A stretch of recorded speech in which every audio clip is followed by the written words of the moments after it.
2024 সালের জুলাই আগস্টে বাংলাদেশের ছাত্রনেতৃত্বাধীন গণ অভ্যুত্থানের সময় সহিংসতার ঘটনায় বাংলাদেশ পুলিশ জাতিসংঘের মানবাধিকার বিষয়ক হাই কমিশন ও ACHRA 95 জনের একটি তালিকা দিয়েছে। জাতিসংঘের প্রকাশিত সাম্প্রতিক তদন্ত প্রতিবেদনে এ তথ্য উঠে এসেছে। এরপরই বিভিন্ন মহলে কৌতূহল শুরু হয় সেই তালিকায় কারা রয়েছেন তা জানার জন্য। জানা যায়, বাংলাদেশ পুলিশের দেওয়া তালিকায় রয়েছেন 10 জন তৎকালীন সংসদ সদস্য, 14 জন স্থানীয় আওয়ামী লীগ নেতা, 16 জন যুবলীগ নেতা, 16 জন ছাত্রলীগ নেতা ও 7 জন পুলিশ সদস্য। প্রতিবেদনে বলা হয়েছে, এদের বিরুদ্ধে বিক্ষোভকারীদের ওপর সহিংস আক্রমণ চালানো ও সাধারণ নাগরিকদের মাঝে অস্ত্র বিতরণের অভিযোগ রয়েছে।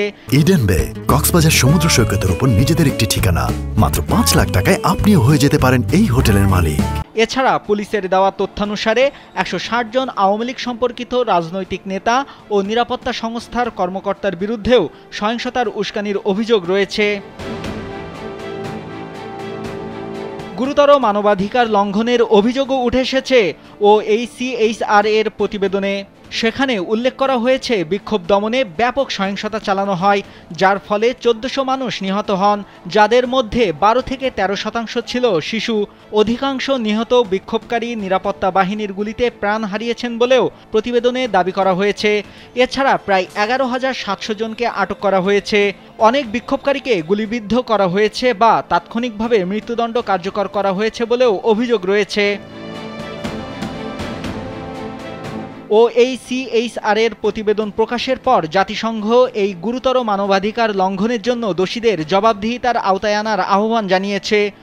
ACHR নিরাপত্তা ও বিচার ব্যবস্থার সংস্কার, সাক্ষী সুরক্ষা ব্যবস্থা প্রতিষ্ঠা এবং বিক্ষোভকারীদের বিরুদ্ধে প্রাণঘাতী অস্ত্রের ব্যবহার নিষিদ্ধ করার সুপারিশ করেছে। এদিকে বাংলাদেশের অন্তর্বর্তীকালীন সরকার প্রধান নোবেল বিজয়ী অধ্যাপক মোহাম্মদ ইউনূস এই প্রতিবেদনের প্রতি সমর্থন জানিয়ে আইনের শাসন বজায় রাখার প্রতিশ্রুতি পুনর্ব্যক্ত করেছেন। তিনি বিচার বিভাগ, পুলিশ, প্রসিকিউটর ও বিচারকদের নিরপেক্ষভাবে দায়িত্ব পালনের আহ্বান জানিয়েছেন।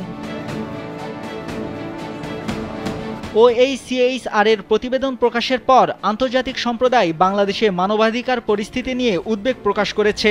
বিভিন্ন মানবাধিকার সংস্থা ও কূটনীতিকরা এ বিষয়ে বস্তুনিষ্ঠ তদন্ত ও দোষীদের বিচারের মুখোমুখি করার দাবি তুলেছেন।